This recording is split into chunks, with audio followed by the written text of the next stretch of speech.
Doctor ortho Ayurvedic oil and capsule. अब दर्द भी घुटने टेकेगा। माघ मेले को लेकर सीएम योगी की हाई लेवल मीटिंग। सीएम योगी ने माघ मेले को लेकर बैठक में की चर्चा। सीएम योगी ने कहा स्नान पर्वों पर किसी तरह का वीआईपी प्रोटोकॉल ना दिया जाए। अखिलेश पर मंत्री ओपी राजभर का तीखा हमला। कहा सहारनपुर में कत्लेआम सैफाई में हो रहा था नाच। एनडीए सरकार में बिचौलियों का खेल खत्म, अब सीधे खाते में आती है किसान सम्मान निधि का किस्त।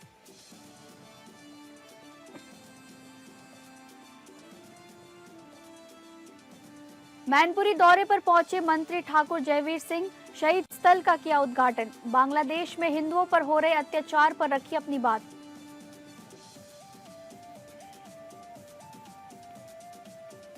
बस्ती में बदमाशों का खूनी तांडव, झाड़ फूंक करने वाले पर सोते वक्त हुआ जानलेवा हमला।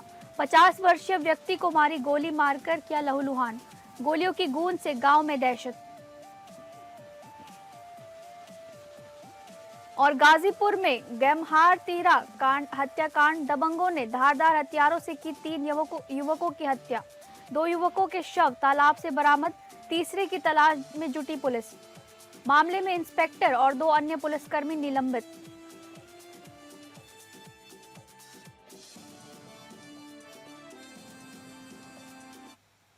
नमस्कार, आप सभी का स्वागत है इस बुलेटिन में। मैं हूं आपके साथ शालिनी राणा। शुरुआत करेंगे बुलेटिन की। उत्तर प्रदेश के मुख्यमंत्री योगी आदित्यनाथ ने कहा कि माघ मेला केवल आस्था का आयोजन नहीं, बल्कि भारत की सनातन परंपरा, सामाजिक अनुशासन और प्रशासनिक दक्षता का संजीव उदाहरण है। उन्होंने कहा कि मेले में देश विदेश से आने वाले श्रद्धालुओं को सुरक्षित, स्वच्छ और सुव्यवस्था वातावरण उपलब्ध कराना सरकार की सर्वोच्च प्राथमिकता है।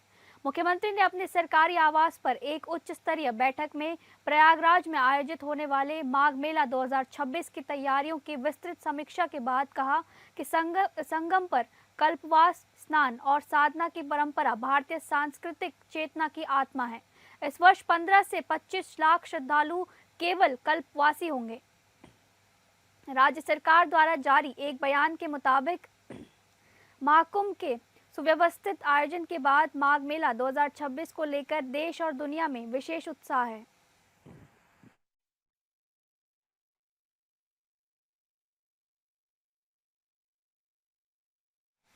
ये मेला समाज को संयम, समरसता और सेवा का संदेश देता है। उन्होंने कहा कि सभी विभाग आपसी समन्वय के साथ समयबद्ध ढंग से कार्य पूर्ण करें। माघ मेला 2026 ऐसा आयोजन बने जिसमें आस्था, सुरक्षा, स्वच्छता, नवाचार और संवेदनशील प्रशासन सभी का संतुलित और प्रभावी स्वरूप दिखाई दे।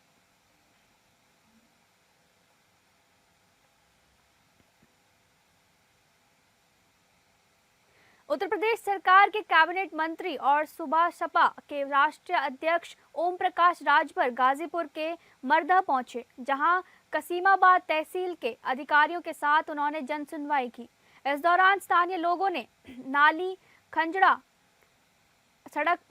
सड़क और पुलिसिया कार्रवाई से जुड़ी कई समस्याएं मंत्री के सामने रखी। मंत्री ने मौके पर ही संबंधित अधिकारियों को समस्याओं के शीघ्र समाधान के निर्देश दिए। जनसुनवाई के बाद मीडिया से बातचीत में मंत्री ओम प्रकाश राजभर ने विपक्ष पर जमकर निशाना साधा। वहीं हापुड़ में आलू किसानों के भुगतान को लेकर अखिलेश यादव ने आंदोलन की चेतावनी दी है। इस सवाल पर ओपी राजभर ने कहा, जब सहारनपुर में कत्लेआम हो रहा था तब सैफई में नाच हो रहा था और लोग बैठकर नाच देख रहे थे। आज किसान का भुगतान उठाकर देख लीजिए, उनके सरकार में जितना भुगतान हुआ है उससे 3 गुना ज्यादा भुगतान बीजेपी सरकार में हुआ है। इतना ही नहीं, अखिलेश यादव द्वारा सोशल मीडिया पर भाजपा राज को लेकर किए गए तंज पर भी मंत्री ओपी राजभर ने करारा जवाब दिया। वहीं अखिलेश यादव ने एक्स हैंडल पर लिखा कि भाजपा राज में बाटी चोखा की जगह मिट्टी धोखा मिल रहा है। सवाल पर ओपी राजभर ने कहा कि अखिलेश यादव के जमाने में अपराधी छुट्टा सांड की तरह घूमते थे, उस पर विराम लग गया है। सपा, कांग्रेस और बसपा के राज में दंगे लगते थे, कर्फ्यू लगता था, उस पर विराम लग गया है। पहले बिचौलिए किसानों का माल लूट लेते थे, अब किसान सम्मान निधि सीधे किसानों के खातों में जा रही है, इसलिए अब कुछ लोगों को दिक्कत हो रही है। वहीं आशा बहनों के समर्थन में अखिलेश यादव के बयान पर भी मंत्री ने पलटवार किया।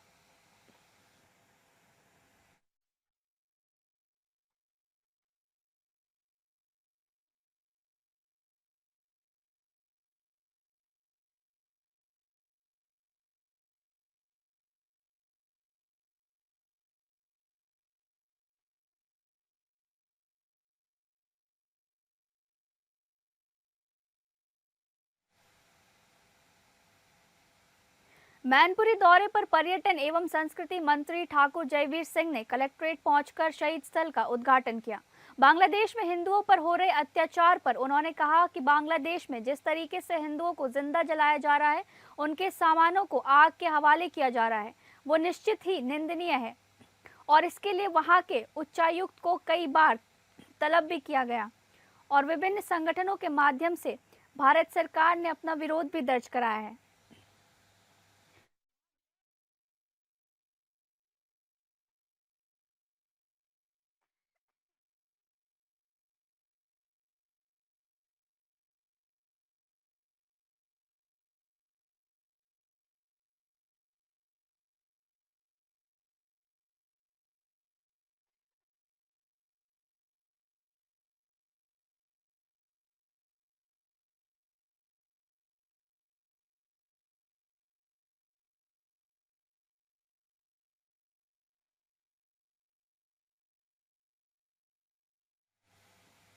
मुरादाबाद के ठाकुर द्वार क्षेत्र में एपीएन न्यूज की खबर का बड़ा असर देखने को मिला है। देसी शराब की दुकान पर तय कीमत से अधिक दाम पर शराब बेचे जाने का वीडियो सोशल मीडिया पर वायरल होने के बाद एपीएन न्यूज ने इस मामले को प्रमुखता से उठाया था। खबर प्रसारित होते ही आबकारी विभाग हरकत में आया और पूरे मामले की जांच शुरू की गई। जांच में आरोप सही पाए जाने पर आबकारी विभाग ने ओवररेट शराब बेचने वाले दुकानदार सलमान के खिलाफ सख्त कार्रवाई करते हुए 75,000 रुपए का जुर्माना लगाया और उसे दुकान से हटा दिया। विभागीय अधिकारियों ने स्पष्ट किया कि तय दर से अधिक कीमत पर शराब बेचने की किसी भी स्थिति में बर्दाश्त नहीं की जाएगी। आबकारी विभाग के अधिकारी रविंद्र प्रताप ने बताया कि भविष्य में यदि ओवर रेटिंग या इस तरह की कोई भी शिकायत सामने आती है तो संबंधित दुकानदार के खिलाफ और भी कड़ी कार्रवाई की जाएगी। इस कार्रवाई के बाद क्षेत्र में अवैध व ओवररेट शराब बिक्री करने वालों में हड़कंप मचा हुआ है।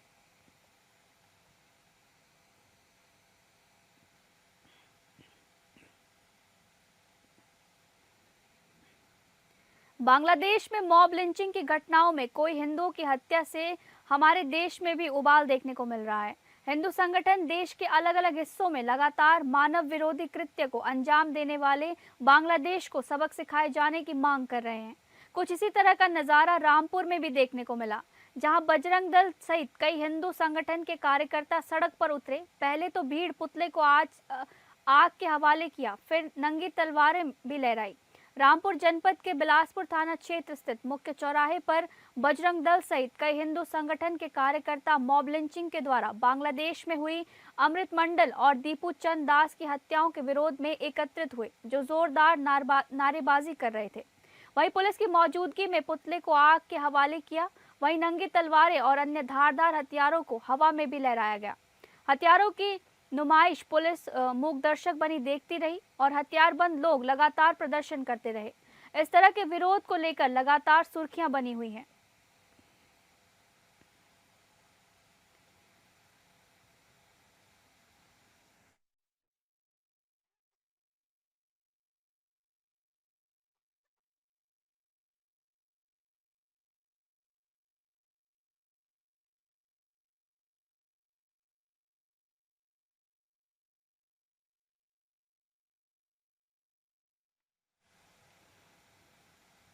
अमेठी जनपद के थाना जामो क्षेत्र में मारपीट और गाली गलौज का एक मामला सामने आया है। जसवंत यादव ने थाने में तहरीर देकर 3 लोगों पर गंभीर आरोप लगाए हैं। पीड़ित के अनुसार वो कुछ दिन पूर्व गौरीगंज किसी कार्य से गया था। वापस लौटते समय रास्ते में शिवा राजा और रेहान खान ने उसे रोक लिया। आरोप है कि तीनों ने पहले गाली गलौज की और विरोध करने पर उसके साथ मारपीट शुरू कर दी। पीड़ित का कहना है कि आरोपियों ने उसके सिर पर हमला किया, जिससे उसे गंभीर चोटें आई हैं। घटना के बाद पीड़ित किसी तरह अपनी जान बचाकर वहां से निकला और बाद में थाने पहुंचकर पूरे मामले की जानकारी पुलिस को दी। पीड़ित ने आरोपियों के खिलाफ सख्त कानूनी कार्रवाई की मांग की है। पुलिस का कहना है कि तहरीर प्राप्त कर ली गई है और मामले की जांच की जा रही है। चिकित्सा परीक्षण के आधार पर आगे की विधिक कार्रवाई की जाएगी।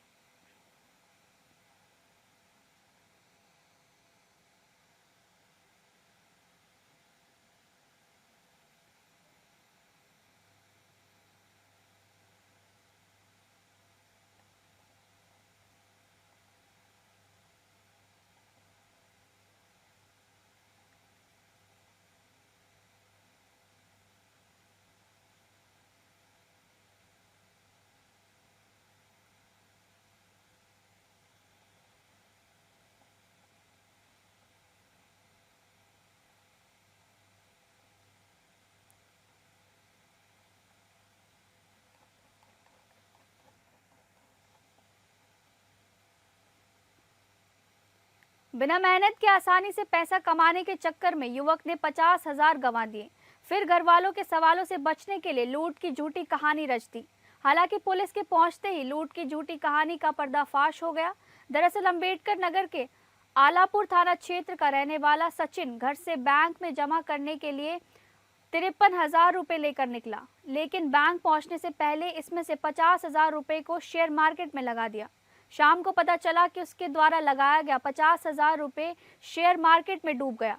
अब घर जाकर क्या जवाब देगा, ये सोचकर उसने अपने साथ लूट की झूठी पटकथा लिख दी। बताया कि बाइक से 3 अज्ञात बदमाश आए और तमंचा दिखाकर उसका 50,000 छीनकर फरार हो गए। 50,000 की लूट की सूचना पर आलापुर थाने की पुलिस मौके पर पहुंची और जांच पड़ताल शुरू की। जब पूछताछ किया तो मामला संदिग्ध पाया गया। फिर जब जांच आगे बढ़ी तो सचिन की लूट की कहानी झूठी निकली। पुलिस की कड़ाई से पूछताछ में सचिन ने बताया कि उसने 50,000 रुपए शेयर मार्केट में लगा दिया था, जो डूब गए। घर पर डांट सुनने से बचने के लिए उसने ये कहानी रच डाली।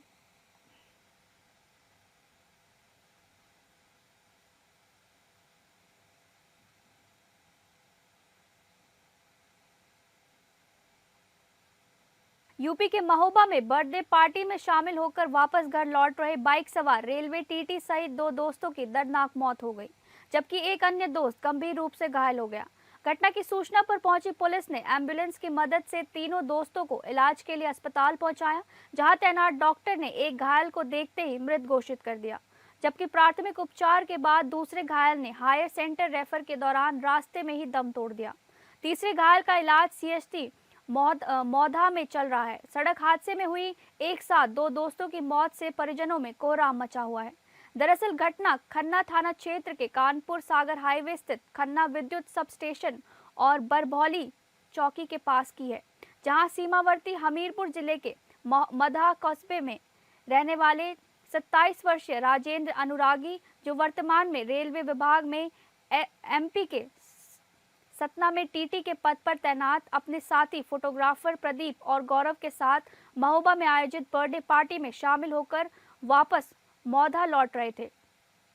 जैसे ही बाइक कानपुर सागर हाईवे स्थित खन्ना विद्युत सब स्टेशन और बरबौली चौकी के पास पहुंची, तभी रफ्तार अज्ञात वाहन ने अनियंत्रित होकर बाइक को टक्कर मार दी और मौके से फरार हो गया। हादसे की सूचना मिलते ही मौके पर पहुंची पुलिस ने एम्बुलेंस की मदद से तीनों घायलों को उपचार के लिए सीमावर्ती हमीरपुर जिले के नजदीकी सामुदायिक स्वास्थ्य केंद्र मौधा पहुंचाया, जहां ड्यूटी पर तैनात डॉक्टर ने रेलवे टीटी राजेंद्र को देखते ही मृत घोषित कर दिया, जबकि प्राथमिक उपचार के बाद प्रदीप की हालत में सुधार न होने पर हायर सेंटर रेफर कर दिया, जिसकी रेफर के दौरान रास्ते में मौत हो गई।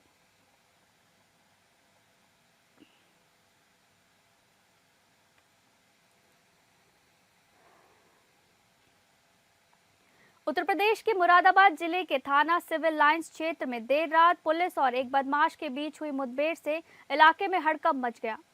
अगवानपुर रोड पर ग्राम भटवाली के पास निर्माणाधीन पुल के नजदीक गश्त कर रही पुलिस टीम पर संदिग्ध बाइक सवार युवक ने अचानक फायरिंग शुरू कर दी। पुलिस ने आत्मरक्षा में जवाबी कार्रवाई की, जिसमें बदमाश के पैर में गोली लग गई और उसे मौके पर ही गिरफ्तार कर लिया गया। गिरफ्तार आरोपी की पहचान आसिम के रूप में हुई है। पुलिस के अनुसार आरोपी 2 दिन पहले नाबालिग किशोरी से दुष्कर्म की गंभीर वारदात को अंजाम देकर फरार था और लगातार उसकी तलाश की जा रही थी। पूछताछ के दौरान आरोपी ने दुष्कर्म की घटना को स्वीकार कर लिया।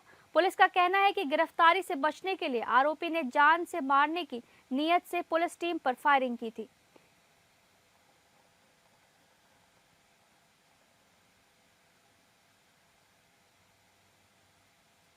बांदा में 13 साल पहले पेशी से वापस लौटते समय पुलिस कर्मियों की आंखों में मिर्च झोंककर पुलिस राइफल लूटकर पुलिस अभिरक्षा से फरार हुए मोस्ट वांटेड 1 लाख के नामी बदमाश को बांदा पुलिस ने मुठभेड़ के दौरान पकड़ लिया है।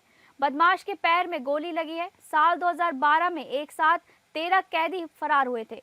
2015 तक 12 अपराधियों की गिरफ्तारी हो चुकी थी।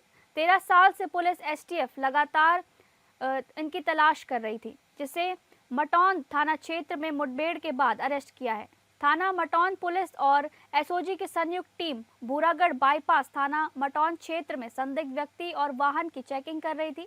इसी दौरान मुखबिर की सूचना प्राप्त हुई कि एक संदिग्ध व्यक्ति तमंचा लिए सोना खदान के पास बैठकर शराब पी रहा है। सूचना पर पुलिस टीम द्वारा मौके पर पहुंचकर घेराबंदी कर पकड़ने का प्रयास किया गया तो उसके द्वारा पुलिस टीम पर जान से मारने की नीयत से फायर कर दिया। आत्मरक्षार्थ पुलिस द्वारा की गई जवाबी फायरिंग में अभियुक्त के पैर में गोली लगी और वो घायल हो गया। अभियुक्त को गिरफ्तार कर इलाज के लिए अस्पताल में भर्ती कराया गया है, जहां उसकी स्थिति खतरे से बाहर है।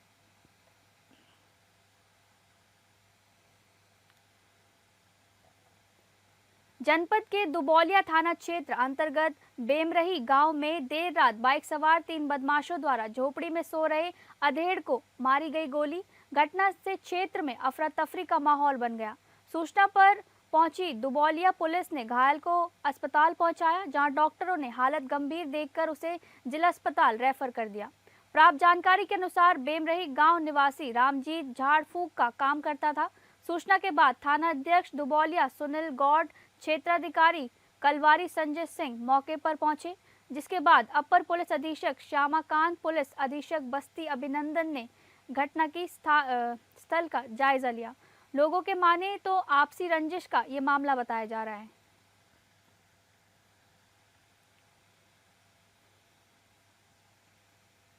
जनपद गाजीपुर के थाना गहमर क्षेत्र अंतर्गत गहमर गांव में हुए 13 हत्याकांड से इलाके में सनसनी फैल गई। 24-25 दिसंबर की देर रात 2 गुटों के बीच हुए पुराने विवाद के बाद भारी व धारदार हथियारों से 3 युवकों की गांव के ही दूसरे दबंगों द्वारा धारदार हथियारों से निर्मम हत्या कर दी गई। एसपी गाजीपुर डॉक्टर ईरज राजा ने बताया कि घटना के बाद पुलिस ने क्षेत्र में स्थित तालाब से 2 युवकों के शव बरामद किए हैं, जबकि तीसरे की तलाश जारी है। उन्होंने बताया कि एसडीआरएफ और जनपद पुलिस द्वारा तालाब में सघन सर्च ऑपरेशन चलाया जा रहा है। जल्दी तीसरी बॉडी भी मिल जाएगी। उन्होंने बताया कि इस गंभीर घटना की जानकारी मिलने पर डीआईजी वाराणसी रेंज वैभव कृष्ण ने मौके का निरीक्षण किया और पीड़ित परिवारों से मुलाकात कर उन्हें सांत्वना दी।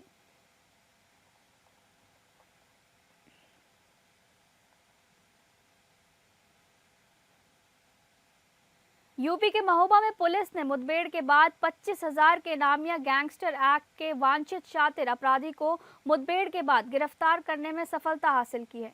गिरफ्तार किए गए शातिर बदमाश के पास से पुलिस ने अवैध तमंचा, जिंदा और खोखा कारतूस बरामद कर उसे इलाज के लिए जिला अस्पताल में भर्ती कराया है। दरअसल घटना कबरई थाना क्षेत्र के धरौन गांव स्थित गौशाला के पास की है, जहां मुखबिर की सूचना के बाद थाना अध्यक्ष कबरई सत्येंद्र सिंह भदौरिया के नेतृत्व में पुलिस टीम चेकिंग कर रही थी। इसी दौरान शातिर बदमाश की चहलकदमी के बाद सक्रिय हुई पुलिस टीम ने घेराबंदी कर उसे पकड़ने की कोशिश की। पुलिस टीम को अपनी ओर आता देख बदमाश ने जान से मारने की नीयत से फायरिंग शुरू कर दी। पुलिस की जवाबी फायरिंग में बदमाश के पैर में गोली लगने से वो घायल हो गया।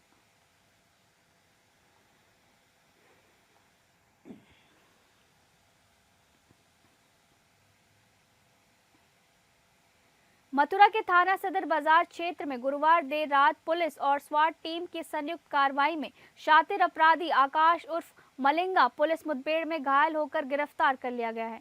पुलिस के मुताबिक वांछित आरोपी की तलाश में टीम चेकिंग कर रही थी, तभी क्लैंसी स्कूल के पास पुलिस को देखकर आरोपी ने जान से मारने की नीयत से फायरिंग शुरू कर दी। आत्मरक्षा में पुलिस की जवाबी कार्रवाई में आरोपी के पैर में गोली लगी, जिसके बाद उसे मौके से दबोच लिया गया। घायल आरोपी को इलाज के लिए अस्पताल में भर्ती कराया गया है।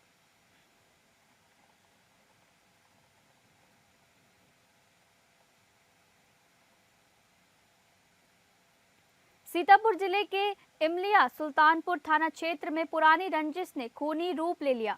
फतेहपुर गांव के पास पिता पुत्र की निर्मम हत्या से इलाके में सनसनी फैल गई। हमलावरों ने पहले विवाद के बाद दोनों पर जानलेवा हमला किया, जिसमें छोटे खान उनके पुत्र मैसर खान की मौत हो गई। गोलियों की तड़तड़ाहट से गांव में अफरा तफरी मच गई। सूचना मिलते ही कई थानों की पुलिस मौके पर पहुंची और दोनों शवों को कब्जे में लेकर पोस्टमार्टम के लिए भेज दिया गया। पुलिस के मुताबिक मृतकों का गांव के ही अख्तर और रामू पक्ष से लंबे समय से सीमा को लेकर विवाद चल रहा था। गुरुवार को इसी विवाद में दोनों पक्षों में मारपीट हुई थी, जिस पर पुलिस ने शांति भंग में चालान किया था। शुक्रवार को जमानत के बाद जब दोनों पक्ष गांव लौट रहे थे, तभी गांव के पास फिर कहासुनी और मारपीट शुरू हो गई।